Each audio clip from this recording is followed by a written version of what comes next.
अस्सलाम वालेकुम, वेलकम करता हूँ बिल्ड स्किल चैनल में। तो दोस्तों आज बात होगी आउटलाइन के बारे में। तो आउटलाइन हमारा लेक्चर नंबर 17 होने वाला है।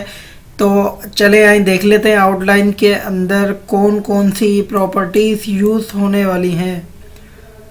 आउटलाइन विड्थ है, स्टाइल है, कलर है एंड आउटलाइन है। चलें ठीक है, ये प्रॉपर्टीज़ है और इसकी डिस्क्रिप्शन बिल्कुल लिखी हुई है। डिस्क्रिप्शन रीड कर लीजिएगा। ये बिल्कुल बॉर्डर की तरह यूज़ होगी, लेकिन इसमें और बॉर्डर में ज़मीन आसमान का फ़र्क है। आज वही फ़र्क वाज़े करने के लिए मैं ये लेक्चर लेके आपके आगे हाजिर हुआ हूँ। तो चले आए विजुअल स्टूडियो कोड में चलते हैं और हम अपने लेक्चर नंबर 17 में जो हमारी फ़ाइल है उसे ओपन करते हैं।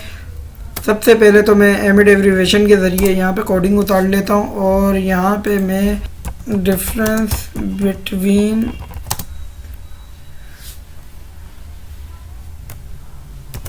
बॉर्डर एंड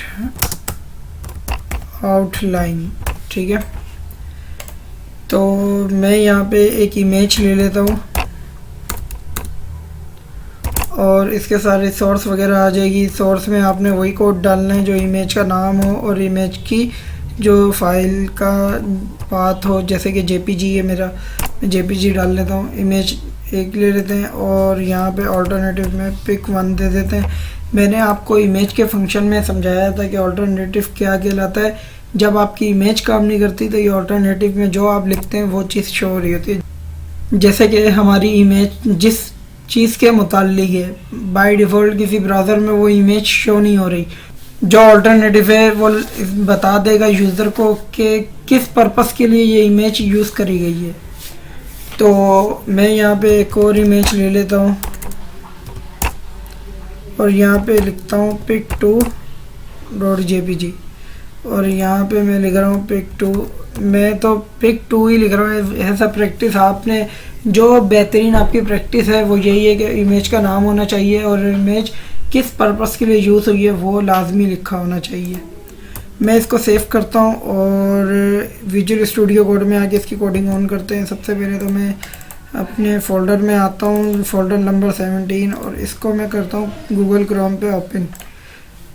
तो ये ओपन हो रही है हमारी वेब पेज। ये देखिए, ये 2 इमेजेस हैं, ठीक है। अब इस इमेज के ऊपर मैं एक पे बॉर्डर और दूसरे पे आउटलाइन लगा के आपको दिखाता हूँ।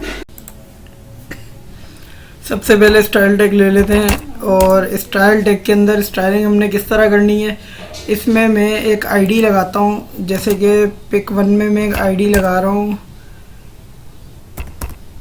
पिक 1 की, और पिक 2 में मैं आईडी लगा रहा हूँ पिक 2 की, ठीक है। सेव करता हूँ और स्टाइलिंग में आके आईडी का निशान होता है हैश, तो हैश लिख के पिक 1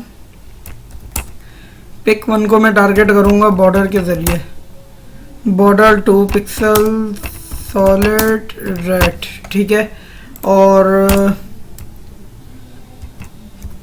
पिक 2 को मैं टारगेट करूँगा आउटलाइन के ज़रिए जो हमारा मेजर सब्जेक्ट है।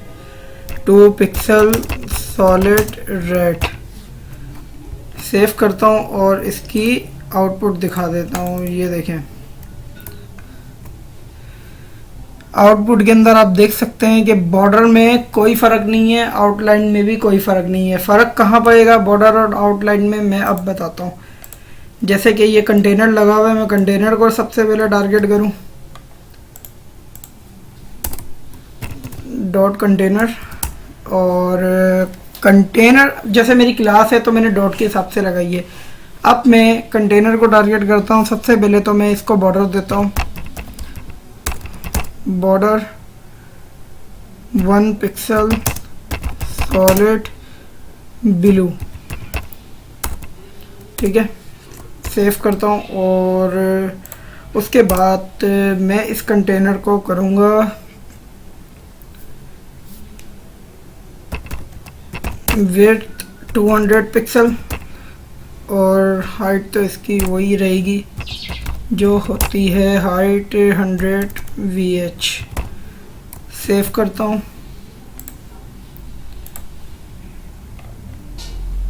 200 कम है विड्थ। ये देखें पिक्चर्स के साइज़ के बाद पिक्चर्स बाहर जा रही हैं,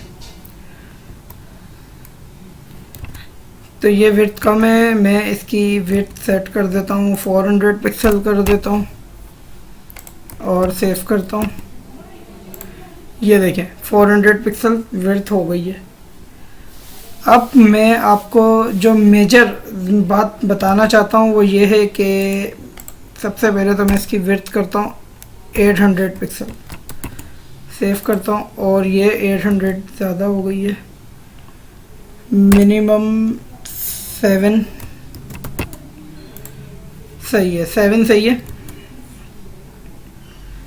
अब मैं इसमें विड्थ इसकी बिल्कुल इधर लेकर आना चाहता हूँ। वो विड्थ मुझे पता नहीं है मैं किस तरह सेट करूँगा। तो सबसे बेहतर और बेहतरीन मशवरा है, इंस्पेक्ट एलिमेंट पे जाएं और आपने टारगेट करना कंटेनर को।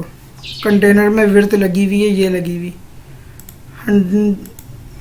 अब इस विड्थ को आप कम करें, जितना आप रखना चाहते हैं उस पोजीशन पे लेकर आएँ और बस आप देख सकते हैं दोनों तरफ से विड्थ मेरी कवर हो गई है और ये हुआ है 580 पिक्सल सॉरी 580 पिक्सल्स को मैं और यहाँ पे लगा देता हूँ। जैसे कि मैं इंस्पेक्ट एलिमेंट बंद करता हूँ